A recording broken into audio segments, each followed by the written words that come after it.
Hello friends, welcome to our YouTube channel ज्ञान का पिटारा। तो दोस्तों, आज का टॉपिक है linear equation in two variable. ये क्लास 10th के चैप्टर नंबर 3 है। ये जो चैप्टर है ये एनसीईआरटी की बुक से लिया गया चैप्टर है। तो ये उत्तराखंड बोर्ड और सीबीएसई बोर्ड दोनों के लिए ही बराबर इम्पोर्टेंट है। तो आज हम इसमें क्या पढ़ेंगे? आज हम इसमें पढ़ेंगे लीनियर इक्वेशन क्या होता है। पहले पढ़ेंगे कि इक्वेशन क्या होता है, फिर पढ़ेंगे लीनियर इक्वेशन क्या होता है। फिर उसके बाद हम देखेंगे कि इसमें जितनी भी एक्सरसाइज हैं उसमें से कौन कौन से इंपॉर्टेंट फार्मूले, कौन कौन सी इंपॉर्टेंट मेथड्स इसमें यूज होंगी, हम आपको एक एक करके बताएंगे। तो अब वीडियो को शुरू करते हैं। तो पहली चीज़ हम पढ़ेंगे, तो हम पढ़ेंगे इक्वेशन क्या होता है। इक्वेशन एक नॉर्मल सी एक फॉर्म होती है, जैसे हमने पढ़ा था लीनियर टर्म पॉलिनोमियल्स क्या होते हैं। पॉलिनोमियल्स में हमने पढ़ा था कि 3x + 4 = 0। ऐसी जो टर्म होती है उसको हम मोनोमियल नहीं कहते हैं, इसको हम बाइनोमियल कहते हैं और लीनियर पॉलिनोमियल कहते हैं। क्योंकि लीनियर इसलिए क्योंकि इसकी डिग्री 1 है, और बाइनोमियल इसलिए क्योंकि इसमें दो टर्म है। ठीक हो गया। तो इसे ही हम एक इक्वेशन कहते हैं। इक्वेशन इसलिए कहा क्योंकि अब देखो हम इसको सॉल्व करेंगे। 3x = +4 दे जाएगा -4, x = -4/3। इसलिए हम इसको इक्वेशन इसलिए कहते हैं क्योंकि इक्वेशन से हम उसमें छुपे हुए वेरिएबल की वैल्यू निकाल सकते हैं। जैसे इसमें एक वेरिएबल था x, तो हमने x की वैल्यू निकाल दी -4/3। ऐसे ही बहुत सारी इक्वेशन होती हैं। 2x² + 1 = 0 भी एक इक्वेशन हो सकती है। 4x³ + 2x + 9 = 0, ये भी एक इक्वेशन होती है। कोई भी कितनी बड़ी इक्वेशन हो सकती है। ठीक है। अब हम पढ़ेंगे लीनियर इक्वेशन। तो अब हम पढ़ेंगे लीनियर इक्वेशन क्या होता है। लीनियर इक्वेशन क्या होता है, अभी मैंने आपको बताया था कि लीनियर वो होता है जिसकी पावर सिर्फ 1 होती है। तो ऐसी इक्वेशन जिनमें जो मैक्सिमम पावर होगी वो 1 होगी, उसे कहेंगे लीनियर इक्वेशन।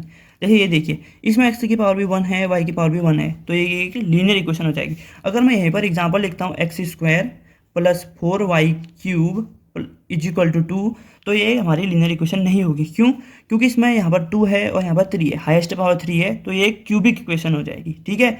तो इसलिए लीनियर इक्वेशन नहीं कहलाएगी। ठीक हो गया, ये गलत हो जाएगा। तो अब हम इसके और एग्जांपल लिख लेते हैं। जैसे 2x + 4y = 0। ऐसे करके बहुत सारे एग्जांपल होते हैं। 3x - 9y = 0। ये x y की जगह 3a 3b 3c कुछ भी लिख सकते हैं, ये बस मैंने एक लेट ले रखा है। ठीक हो गया। तो ये होता है लीनियर इक्वेशन। लीनियर इक्वेशन क्या होता है? जिनमें जो हाईएस्ट डिग्री होती है 1 होती है, हमेशा 1 रहेगी। ठीक हो गया। और इक्वेशन क्या होती है? कोई भी फॉर्म जिसमें से हम उसके जो वेरिएबल होते हैं इक्वेशन के अंदर उनकी वैल्यू निकाल सकते हैं, हम उन्हें इक्वेशन कहते हैं। ठीक हो गया। तो हम आगे बढ़ते हैं। तो अभी हमने पढ़ा इक्वेशन क्या होता है, लीनियर इक्वेशन क्या होता है। अब हम पढ़ेंगे कि लीनियर इक्वेशन को ग्राफ में रिप्रेजेंट कैसे करते हैं। ठीक हो गया। तो हम एक इक्वेशन मान लेते हैं, कोई भी इक्वेशन मान लेते हैं। 2x - y + 1 = 0। अब हमने मान ली एक इक्वेशन 2x - y + 1 = 0 है। यहाँ पर जो x और y हैं वो क्या होंगे? वेरिएबल्स होंगे। तो अब हम इसको क्या करेंगे, ये -y वाला है तो हम इसको 0 के साथ ले जाते हैं। 2x + 1 = y। तो आप कहोगे कि यार इसने y क्यों ले गया? आप 2x को भी ले जा सकते हो, इसमें ऐसा कोई नहीं है। मैं सूटेबल हो जा रहा था क्योंकि प्लस वाले साइड होते थे, इसलिए मैंने y को इस तरफ ले गया। तो ठीक है। अब ग्राफिकल रिप्रेजेंटेशन के लिए क्या करते हैं, पहले हम एक छोटा सा बॉक्स बनाते हैं। ये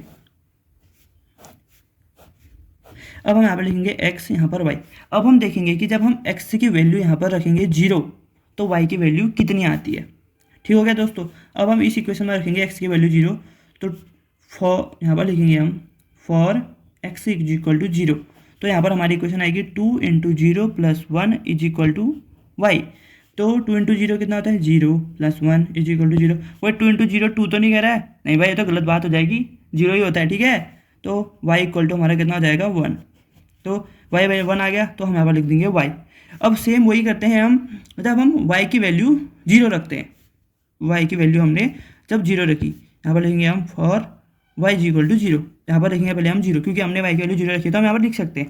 अब हम निकालेंगे इस इक्वेशन में रखेंगे 2x + 1 = y की वैल्यू में रखेंगे हम 0। 2x + 1 = 0। तो 2x = 0 - 1 कितना होता है? 0 - 1 -1 होता है। कोई 0 तो नहीं कह रहा है, ऐसा नहीं होता है भाई। 2x = -1। ठीक हो गया। अब यहाँ मल्टीप्लाई में जब उससे ले जाएंगे डिवाइड में, तो x = -1/2, या फिर जब 2 से 1 को काटेंगे तो -0.5 कुछ भी लिख सकते हैं आप। तो मैं यहाँ पर -0.5 लिख दे रहा हूँ। ठीक हो गया। ये समझ में आया होगा। जब x की वैल्यू हमने 0 रखी तो y 1 आया, और जब y की वैल्यू 0 रखी तो हमारी x की वैल्यू कितनी आई? -0.5। तो अभी हमने पढ़ा था क्या कहते हैं कि एक्स और वाई की वैल्यू क्या होती है। अब हम ग्राफ में इसको रिप्रेजेंट करेंगे। तो यहाँ पर मैंने इसे एक रफ ग्राफ बना लिया है। जब आपको पेपर में कभी क्वेश्चन आएगा तो आपको पेपर एग्जाम हॉल में आपको एग्जामिनर्स आपको ये ग्राफ जो है अवेलेबल कराते हैं, मतलब आपको ये ग्राफ देंगे, आपको मिलता है। तो मैंने अभी ये रॉ ग्राफ बनाया है। तो हमने सबसे पहले यहाँ पर क्या निकाले, एक्स की वैल्यू 0 और वाई की वैल्यू 1। ये होता है 0, जो ये पॉइंट होता है ना, ये 0 होता है। आपको ये पता होगा कि जो वाली लाइन होती है एक्स एक्सिस, वाली लाइन होती है वाई एक्सिस। यहाँ पर सारे होते हैं प्लस कॉमा प्लस, यहाँ पर होते हैं माइनस कॉमा प्लस, यहाँ पर होते हैं माइनस कॉमा माइनस, और ये होता है माइनस प्लस कॉमा माइनस। ठीक हो गया। और हमेशा हमेशा जब भी हम ये लिखते हैं एक्स कॉमा वाई, मतलब एक्स को हम पहले लिखेंगे 0,1 और -0.5,0। अब हमको इन दोनों पॉइंट को हमको ग्राफ में रिप्रेजेंट करना है। अब हम इनको जब ग्राफ में रिप्रेजेंट करेंगे तो पहले हम ये वाले पॉइंट को करते हैं। देखो अब एक्स में 0 कहाँ है, एक्स एक्सिस में हमको 0 कहाँ पर दिख रहा है, यहाँ पर दिख रहा है 0। तो ये 0 ये है, और हमको वाई एक्सिस में 1 देखना है। तो 0 वाई एक्सिस में 1 देखेंगे, 1 यहाँ पर है। तो एक यहाँ पर हम पॉइंट बना लेंगे और इसको हम एरो से दिखा देंगे, ये हमारा पॉइंट है 0,1। ठीक हो गया दोस्तों। अब वही सेम एक्सिस में देखेंगे -0.5। अब कहोगे आप, तो अब हमने 0,1 को नंबर लाइन में रिप्रेजेंट कर दिया, यहाँ पर है ग्राफ में रिप्रेजेंट कर दिया। अब हम -0.5, 0 को रिप्रेजेंट करेंगे। अब देखो एक्स एक्सिस में जो माइनस वाले होते हैं इससे इधर को होते हैं। अब आप देखोगे -1 है, -2 है, -3 है, कहाँ पर है। तो जो -1, -0.5 में कौन बड़ा होगा आप बताओ। ये बड़ा होता है, वैसे तो -1 से बड़ा होता है -0.5। जो बड़े होते हैं वो इधर को आते हैं, जो छोटे होंगे वो इधर को आएंगे। ठीक है। तो मतलब -1 और 0 के बीच में आएगा 0.5, यहाँ पर बिल्कुल बीच में। हम इसको यहाँ पर लिख देते हैं इसे दिखाने के लिए -0.5, ताकि आपको समझ में आए। ठीक हो गया। -0.5 ही होता है। और फिर हमको दिखाना है वाई एक्सिस में 0। अब वाई एक्सिस में 0 तो यही है, तो एक पॉइंट यहाँ पर आया, एक पॉइंट यहाँ पर आया। तो अब हम जब इसको हम ड्रॉ करेंगे तो अब हम जो ये हमको दोनों पॉइंट मिले हैं, अब हम इन दोनों पॉइंट को आपस में एक लाइन खींचेंगे, एक सीधी लाइन खींचेंगे। और कभी भी जो ग्राफ होता है उसको पेंसिल से बनाएं अगर ग्राफ कॉपी मिलती है, और उसको हमेशा स्केल की मदद से ही ग्राफ बनाएं। कभी भी ऐसा मत करना कि हम बिना स्केल के ग्राफ बना देंगे। अगर आपने इसके बिना स्केल के ग्राफ बनाए तो गलत हो जाएगा, वो सीधे सीधे आपको नंबर 0 मिलेंगे। ठीक है। अभी हमने लाइन दिखाई, लाइन तो कितनी भी बड़ी होती है, तो एरो दिखा देंगे यहाँ पर, और इसमें लिख देंगे 2x - y + 1 = 0। ये इक्वेशन के हमको ये पॉइंट है। ठीक हो गया। ये 0.1 पॉइंट है और ये पॉइंट है -0.5, 0। ठीक है। तो उम्मीद करता हूँ तो क्या कहते हैं कि आपको जो ज्योमेट्रिकल रिप्रेजेंटेशन है लीनियर इक्वेशन की वो आपको समझ आई होगी। और ये जो टॉपिक है, ये टॉपिक आपके बुक के आपके जो ये चैप्टर 3 है, इसके chapter number 1 exercise number 1 exercise 3.1, ये जो मैंने आपको बताया एक्सरसाइज 3.1 में आपको काम आने वाला है। तो आप इसको अच्छे से समझ जाइए, और अगर आपको समझ नहीं आए तो आप एक बार दोबारा से इसको देखिए और समझने का प्रयास कीजिए। अगर आपको फिर भी समझ ना आए तो आप कमेंट सेक्शन में मेरे से क्वेश्चन पूछ सकते हैं, मैं आपको बिल्कुल आंसर दूंगा। तो अब हम एक्सरसाइज 3.2 में जो हमको टॉपिक यूज होंगे, जिस टाइप की हमें ज़रूरत होगी, जो चीज़ हमको जानने की नोट्स की ज़रूरत है, अब हम उसके बारे में पढ़ेंगे। तो इसमें जो हम इम्पोर्टेंट नोट्स हैं वो हम पढ़ेंगे। तो चलो शुरू करते हैं। हम मान लेंगे कि लेट टू एल्जेब्रिक इक्वेशन, हम दो अपने मन से एल्जेब्रिक इक्वेशंस को मान लेंगे। मैंने कल आपको बताया था एल्जेब्रिक इक्वेशंस क्या होती हैं, उम्मीद करता हूँ आपको पता होगी, बताने की ज़रूरत नहीं पड़ेगी। तो एल्जेब्रिक इक्वेशन क्या होती है, तो एल्जेब्रिक इक्वेशन क्या होती है जिसमें एक टर्म, दो टर्म, तीन टर्म, या फिर एक पावर, दो पावर, तीन पावर होती है। तो अब आपको याद आ गया होगा, जिसको हल्का सा रिकॉल नहीं होगा तो अब उनको याद होगा कि क्या होता है। तो अब हम मानेंगे, ठीक है।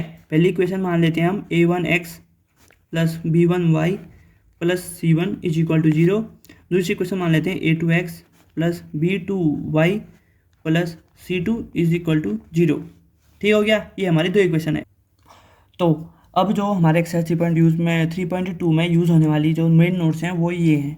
ठीक है। तो मैंने यहाँ पर ये लिख दिया है, ये क्या होते हैं। अब मैं आपको उसके बारे में समझाता हूँ। हमने यहाँ पर क्या लिया था, दो एल्जेब्रिक इक्वेशन ली थी, जो थी हमारी a1x b1y + c1, a2x + b2y + c2 = 0। तो हमारी जो पहली कंडीशन बनी वो ये बनेगी, जब a1/a2 b1/b2 के बराबर नहीं होंगे तब हम उस टाइप की इक्वेशन को कहेंगे कंसिस्टेंट इक्वेशन, या फिर इंटरसेक्टिंग लाइन्स कहेंगे। उन दो लाइन्स को क्या कहेंगे, इंटरसेक्टिंग लाइन्स। मतलब वो आपस को एक दूसरे को काट रही होंगी। मतलब मैं कैसे समझाऊँ, ये देखो, अगर ये एक ग्राफ है, वो लोग आपस में ऐसे काट रही होंगी, ये इस पॉइंट पे जो काटेंगे वो उनको कहेंगे इंटरसेक्टिंग लाइन्स। ठीक हो गया। और उनका सिर्फ एक ही सॉल्यूशन होगा, एग्जैक्ट वन यूनिक सॉल्यूशन। जो ऐसे काट रही है मतलब दो लाइन एक दूसरे को काट रही है, मतलब वो एक जगह मिल रही है, इसका मतलब उनका सिर्फ एक ही सॉल्यूशन होगा। ठीक हो गया। तो हमने पढ़ा पहले ये पढ़ा कि जब A1/A2 B1/B2 के बराबर नहीं होता तो तब लाइन्स क्या होती हैं, कंसिस्टेंट लाइन होती है और इंटरसेक्टिंग लाइन्स होती हैं, और उनका सिर्फ एक ही सॉल्यूशन होता है। अब हम पढ़ेंगे जब A1/A2 equal to B1/B2 equal to C1/C2 है, तब क्या होता है। तब क्या होता है, वो कंसिस्टेंट लाइन्स होती हैं और वो आपस में कोइंसिडेंट होती हैं। अब कोइंसिडेंट बोले तो जैसे मैंने ग्राफ बना लिया, रफ ग्राफ बना लिया, एक ये लाइन गई, ये आपको दिख रही हुई जो लाइन गई, और जो ये पॉइंट है ये जिस पॉइंट पे ये ग्राफ को काट रहा है या फिर इस लाइन में कोई से भी पॉइंट, मतलब जब दोनों पॉइंट, दोनों इक्वेशन के जो कॉमन पॉइंट होते हैं वो एक ही लाइन में लाई करेंगे, उसको हम कहते हैं कोइंसिडेंट लाइंस। तो उसे तब वो कंडीशन क्या होती है, कंसिस्टेंट कंडीशन होती है। ठीक है। अब एक लाइन में तो कितने भी बिंदु हो सकते हैं, जैसे ये पेन है, ये पेन अगर मैं इसमें पेन में कहूँ कि कितने पॉइंट है, आप इसमें कह सकते हो कि एक पॉइंट यहाँ पर, एक पॉइंट यहाँ पर, कितने पॉइंट होंगे, इसमें बहुत सारे पॉइंट होंगे, हम गिन नहीं सकते। इसका मतलब क्या है, इसके पास इन्फिनाइट मैनी सॉल्यूशन। ठीक है। तो अगर मैं कहूँगी इस पेन में छेद बनाओ तो आप कितने बहुत सारे छेद बना सकती हो। ठीक है। इसका मतलब है कि इन्फिनाइट मैनी सॉल्यूशंस। सिंपल सा एग्जांपल ये रहा। अब जब हम तीसरा पॉइंट पढ़ेंगे, जब A1/A2 B1/B2 के बराबर होगा लेकिन C1/C2 के बराबर नहीं होगा, ठीक हो गया, तब क्या होगा, वो इनकंसिस्टेंट और पैरेलल लाइन हो जाएंगे। पैरेलल लाइन से बोले तो आप पैरेलल लाइन समझते ही हैं। जैसे एक इक्वेशन है, ये ग्राफ है, एक लाइन हमारी यहाँ से चली गई और दूसरी लाइन इसी के हर पॉइंट में बराबर दूरी से पैरेलल में चली गई। पैरेलल मतलब दो लाइनें आपस में बराबर डिस्टेंस, जो कभी भी एक दूसरे को नहीं काटती हैं, तो वो होगी क्या होती हैं, पैरेलल लाइन्स होती हैं। जैसे आपने देखा होगा रोड के किनारे दो पट्टी लगी होती हैं, एक रोड के किनारे सफ़ेद सफ़ेद पट्टी लगी होती है, देखा होगा, वो जो दो पट्टी होती हैं, सफ़ेद पट्टी होती हैं, वो हमेशा चलते रहती हैं, वो कभी भी दो जो पट्टी होती हैं आपस में नहीं काटती हैं। तो हम कह सकते हैं कि जैसे वो दो हमेशा चलते रहती हैं, कभी एक दूसरे को नहीं काटती हैं, उसी तरीके से पैरेलल लाइन्स भी होती हैं, वो हमेशा चलती रहती हैं, एक दूसरे को कभी नहीं काटती हैं। अगर वो कभी एक दूसरे को काट ही नहीं रही है तो उनके पास सॉल्यूशन कैसे होगा, तो उसमें कोई भी सॉल्यूशन नहीं होगा, इसलिए हम कहते हैं उसको नो सॉल्यूशन। और पैरेलल लाइन्स को कहते हैं हम इनकंसिस्टेंट की कंडीशन होती है वहाँ पर। ठीक है। जब पैरेलल लाइन होगी इनकंसिस्टेंट की कंडीशन होगी, जब कोइंसिडेंट होंगे मतलब सारे पॉइंट एक ही लाइन में लाई करेंगे तब कंसिस्टेंट होगा, और इंटरसेक्टिंग वाला जब दोनों एक दूसरे को काट रहे होंगे तब भी कंसिस्टेंट की कंडीशन होगी। तो जो ये नोट्स हैं ये हमारे 3.2 एक्सरसाइज में यूज होंगे। तो अब हम आगे को बढ़ते हैं, हम ये देखते हैं कि 3.3 एक्सरसाइज में कौन सी मेथड यूज होगी या फिर कौन से नोट्स यूज होंगे। अब हमने पढ़ा था कि 3.2 में कौन से नोट्स यूज होंगे। अब हम पढ़ेंगे कि 3.2 एक्सरसाइज के बाद हमको एल्जेब्रिक इक्वेशन को सॉल्व करने के लिए हमें कौन सी वो चाहिए होंगी, कौन सी मेथड चाहिए होंगी। ये जो इस चैप्टर में जितनी भी होंगी वो होंगी लीनियर एल्जेब्रिक इक्वेशन होंगी, मतलब उन सब इक्वेशन में जो हाईएस्ट पावर होगी या हाईएस्ट एक्सपोनेंट होगा वो 1 होगा। ठीक है। तो अब हम पहली मेथड जो पढ़ेंगे वो है सब्स्टिट्यूशन मेथड। सब्स्टिट्यूशन मतलब एक जगह से उसको दूसरी जगह रखना।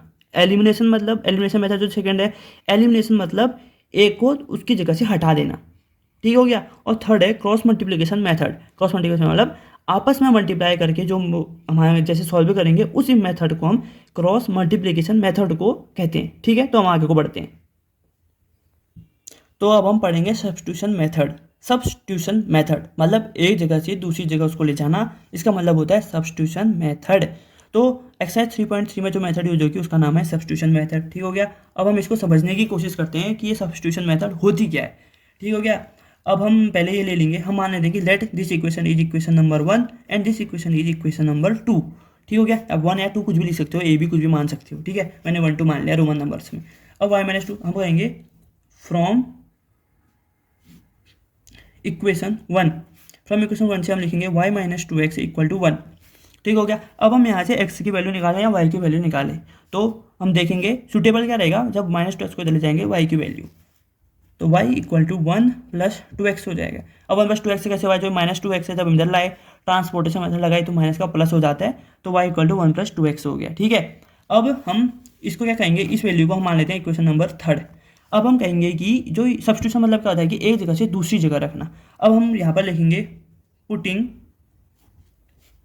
Value of y in equation 2, मतलब हम जो ये y की वैल्यू है, जो y की वैल्यू निकली है हम इस इक्वेशन में रखेंगे। पहले हम इक्वेशन 2 लिखेंगे, कितनी होती है, x + 2y = 12 है। देखो ये वही इक्वेशन हमने उतारी यहाँ पर।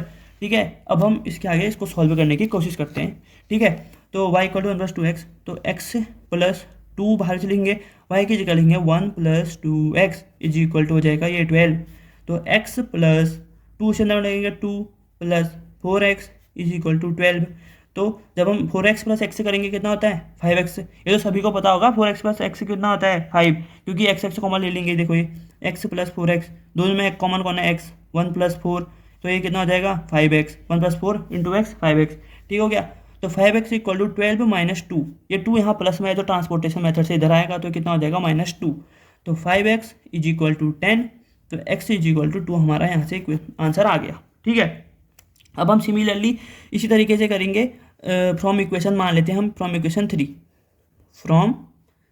अब हमको x की वैल्यू मिल गया, अब y की निकालनी है। तो y equal to 1 plus 2x करेंगे, तो y equal to 1 plus 2 into 2, तो y इक्वल टू 1 प्लस 4, तो y की वैल्यू हो जाएगी 5।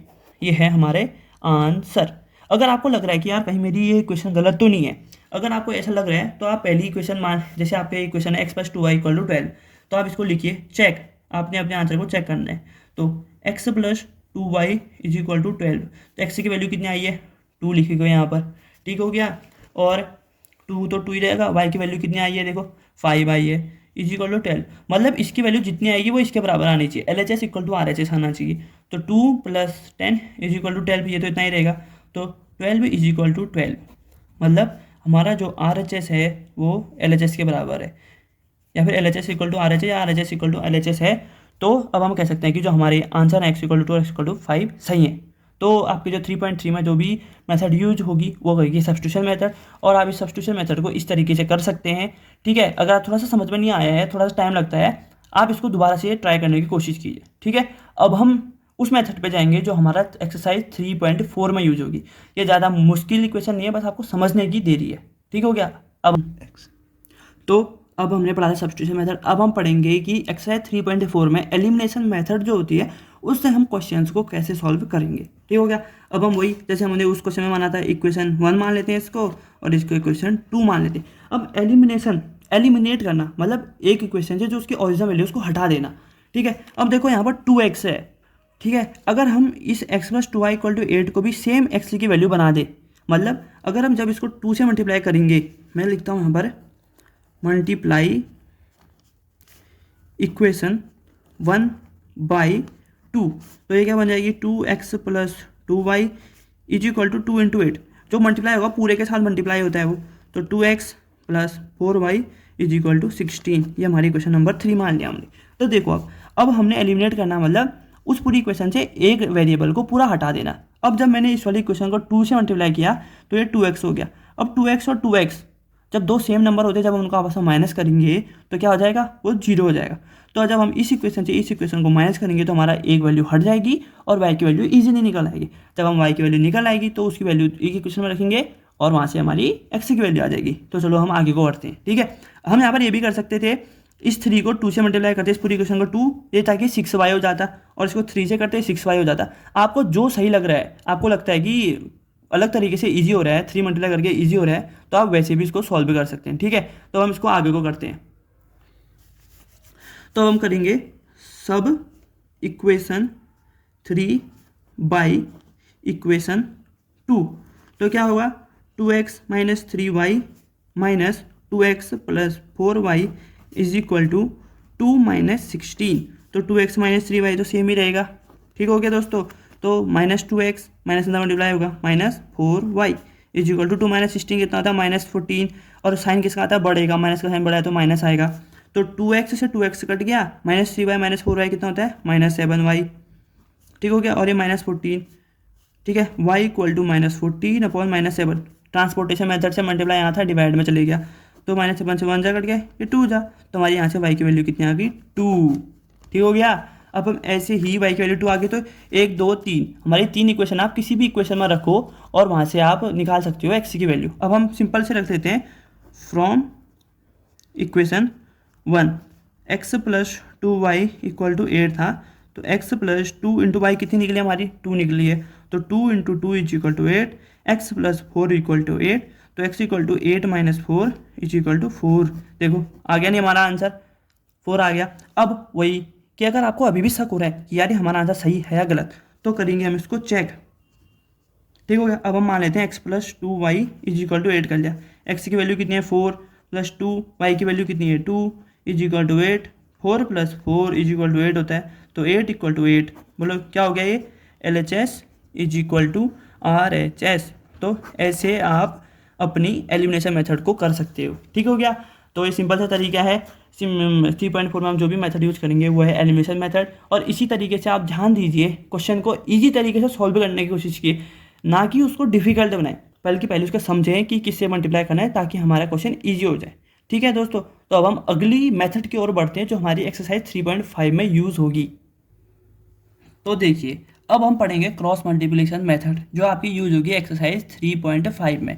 तो ठीक है, तो हम मान लेते हैं कि लेट अस एज्यूम दो इक्वेशन है, a1x plus b1y plus c1 equal to 0 और a2x plus b2y plus c2 equal to 0, जहाँ पर a1 b1 c1 और a2 b2 c2 कांस्टेंट हैं। ये कोई मैथमेटिकल नंबर होते हैं। ठीक है, मैंने यहाँ पर एक इक्वेशन समझाने के लिए लिया है, इसलिए एक a1 b1 c1 में ले रखा है, और x y के हैं वेरिएबल हैं जिसकी हमको वैल्यू निकालनी होती है। ठीक, अब क्रॉस मल्टीप्लिकेशन मेथड को सिंपल से निकालने के लिए एक फॉर्मूला होता है, formula of cross multiplication method या फिर formula for cross multiplication method. X की वैल्यू निकालने के लिए b1 c2, ये b1 ये c2 को जब आपसे मल्टीप्लाई करेंगे minus b2 c1 upon a1 b2 minus a2 b1, इससे हमारी x की वैल्यू आ जाएगी। और जब y की वैल्यू निकालेंगे तो c1 a2 minus a1 c2 a1 b2 minus a2 b1 करेंगे तो हमारी सिंपली x और y की वैल्यू आ जाएगी। और एक मेथड तो थोड़ी सी और होती है, वो ज़्यादा डिफिकल्ट होती है, इसलिए मैं आपको समझा नहीं रहा हूँ, आपको खाली कंफ्यूज होगा इसलिए समझा नहीं रहा हूँ। ये एक सिंपल सी मेथड है जिससे आप क्रॉस मल्टीप्लिकेशन मेथड से अपना आंसर निकाल सकते हैं।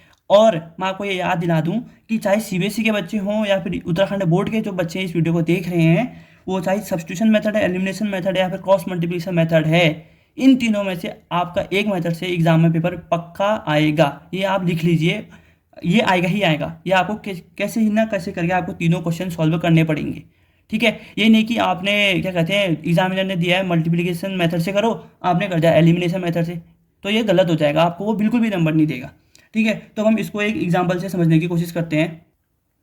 तो अब मैंने यहाँ पर ले लिए कि x plus 2y equal to 8 एक हमारी पहली इक्वेशन है, 2x minus 3y equal to 2 हमारी दूसरी इक्वेशन है। ठीक है, तो हम इसको सॉल्व करते हैं क्रॉस मल्टीप्लिकेशन मेथड से।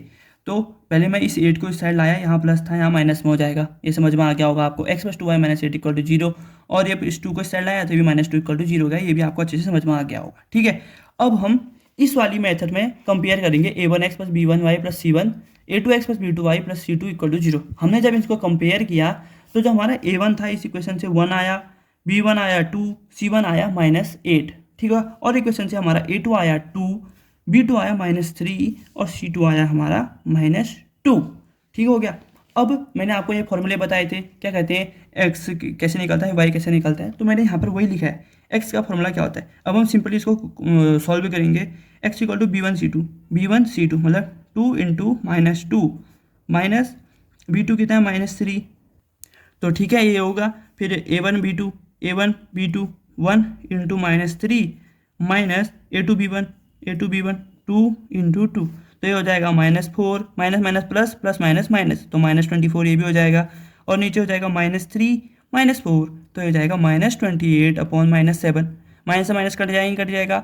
7 कितना होता है, 7 का टेबल में 4 जाता है, तो हमारी जो x की वैल्यू आई वो कितनी आई 4 आ गई। तो ठीक है दोस्तों, x की वैल्यू हमारी 4 आई। अब वैसे ही हम y की भी वैल्यू निकालेंगे, c1 a2 -2 इंटू 1 इंटू ये c1 a2 कह रहा है, c1 a2 मतलब -8 into 2 minus 1 into -2 upon a1 b2 1 into -3 minus 2 into 2, तो ठीक है। तो -8 इंटू 2 कितना होगा -16, 2 1 जा 2 माइनस माइनस प्लस, तो 2 हो जाएगा ये, और नीचे कितना हो जाएगा वो -3 -4 इक्वल टू -14 अपॉन -7, 7 1 जा 7 2 जा माइनस से माइनस कट जाएगा, तो हमारी y की वैल्यू कितनी आ गई 2। तो ठीक है दोस्तों, तो ये है आपकी क्रॉस मल्टीप्लिकेशन मेथड। ये आप इसको सिंपल तरीके से ऐसे इस फॉर्मूले को अगर आपने इन दो फॉर्मूलों को याद कर लिया तो जब आपका पेपर में आएगा तो आप इसको जल्दी से करके क्रॉस मल्टीप्लिकेशन मेथड से अपना आंसर निकाल सकते हैं। तो उम्मीद करता हूँ कि आपको समझ में आई होंगी तीनों मेथड, सब्स्टिट्यूशन, एलिमिनेशन और मल्टीप्लिकेशन, तीनों मेथड समझ में आई होंगी। अब हम आपकी लास्ट एक्सरसाइज की ओर बढ़ते हैं जो 3.6 में किस टाइप के क्वेश्चन होते हैं। तो अब हम आपके इस चैप्टर 3 के लास्ट एक्सरसाइज के नोट्स की ओर बढ़ गए हैं। ठीक है, तो अगर आपको अभी तक अगर कोई पहले किसी भी चीज़ में कुछ भी डाउट है तो आप मेरे को कह सकते हैं, मैं उसको दोबारा से बनाऊंगा, या फिर एक बार दोबारा से आप वीडियो देख लीजिए, मैंने उसको अच्छे से एक्सप्लेन किया हुआ है, आप अच्छे से सुनिएगा और अच्छे से बनाने की कोशिश कीजिए, तो आपको सारी मेथड समझ में आ जाएंगी। और आप उसी तरीके से अच्छे से अगर पेपर में सॉल्व करके आते हैं तो आपको एग्जामिनर मैम या सर जो भी होंगे वो आपको पूरे नंबर देंगे। ठीक है, तो अब हम पढ़ते हैं आपके लास्ट एक्सरसाइज की ओर, जिसमें इस टाइप के क्वेश्चन देखने को मिलेंगे। तो अब आप कहोगे कि यार ये तो 1/2x है, हमने तो ऐसा कुछ पढ़ा ही नहीं था, तो घबराने की कोई ज़रूरत नहीं है। ठीक है, तो अब हम हर चीज़ का एक तरीका होता है, इसका भी एक तरीका है करने का, इस मेथड है, तो हम इसको करेंगे। सबसे पहले मान लेते हैं कि 1/x हमारा a है और 1/y हमारा b है। ठीक है, तो हमने सब की जगह रखा, तो a/2 + b/3 = 2 हो गया, a/3 + b/2 = 13/6 हो गई। ठीक है, अब हम इसका एलसीएम निकालेंगे, 6 होता है, 2 3 जा तो 3a हो जाएगा, प्लस 3 2 जा 6 b हो जाएगा। तो हमारी पहली इक्वेशन बन जाएगी 3a + 2b = 12। ये हमारी पहली इक्वेशन। अब दूसरी इक्वेशन क्या बनेगी, वही इनका एलसीएम 6 हो जाएगा, तो 3 2 जा 6 होता है और 2 3 जा 6 होता है, तो 13/6। देखो 6 से 6 कट जाएगा, ठीक हो गया। तो हमारी दूसरी इक्वेशन बन गई 2a + 3b = 13। ये हमारी सेकंड इक्वेशन। अब देखो, अब तो आपने इस तरीके की इक्वेशन पढ़ी है, एलिमिनेशन सब्स्टिट्यूशन। अब आप इसको किसी तरीके से करें तो सबसे बढ़िया तरीका होता है, हम मान लेते हैं हम इसको एलिमिनेशन से करते हैं। ठीक है, तो हम इस वाली इक्वेशन को मल्टीप्लाई इक्वेशन 1/2, क्योंकि 3 2 जा 6 होता है, और इस वाले एंड इक्वेशन 2/3। ठीक है, जब हम इसको 2 से मल्टीप्लाई करेंगे, 3a + 2b = 12, तो ये हो जाएगा 6a + 4b = 24। ये हमारी इक्वेशन नंबर 3 हो गई। और जब हम इसको मल्टीप्लाई करेंगे 3 से, 2a + 3b = 13 × 3, तो ये हो जाएगा हमारा 6a + 9b = 39। तो हमारा हो जाएगा फोर्थ इक्वेशन। ठीक है, एलिमिनेशन मेथड मतलब दोनों में एक ऐसे डिजिट से नंबर मल्टीप्लाई करना जिसमें से हमारा एक डिजिट एलिमिनेट हो जाए। अब हम इक्वेशन जो 4 है उससे हम माइनस इक्वेशन 3 को करेंगे। इक्वेशन 4 माइनस इक्वेशन 3, तो ये हो जाएगा 6a + 9b - 6a - 4b, क्योंकि माइनस करें तो माइनस माइनस सब माइनस हो जाएंगे। 39 - 24, 6 से ऐसे 6 से कट गया, सिंपल सी बात है। 9b - 4b कितना होता है, 5b। 9 - 4 कितना होता है, 5 होता है, तो 5b लिख दिया। 9 - 4 5, 3 - 2 1, ठीक हो गया। अब b = 15/5 होगा। ठीक है, 5 1 जा 5 3 जा, हमारी b की वैल्यू आ गई 3।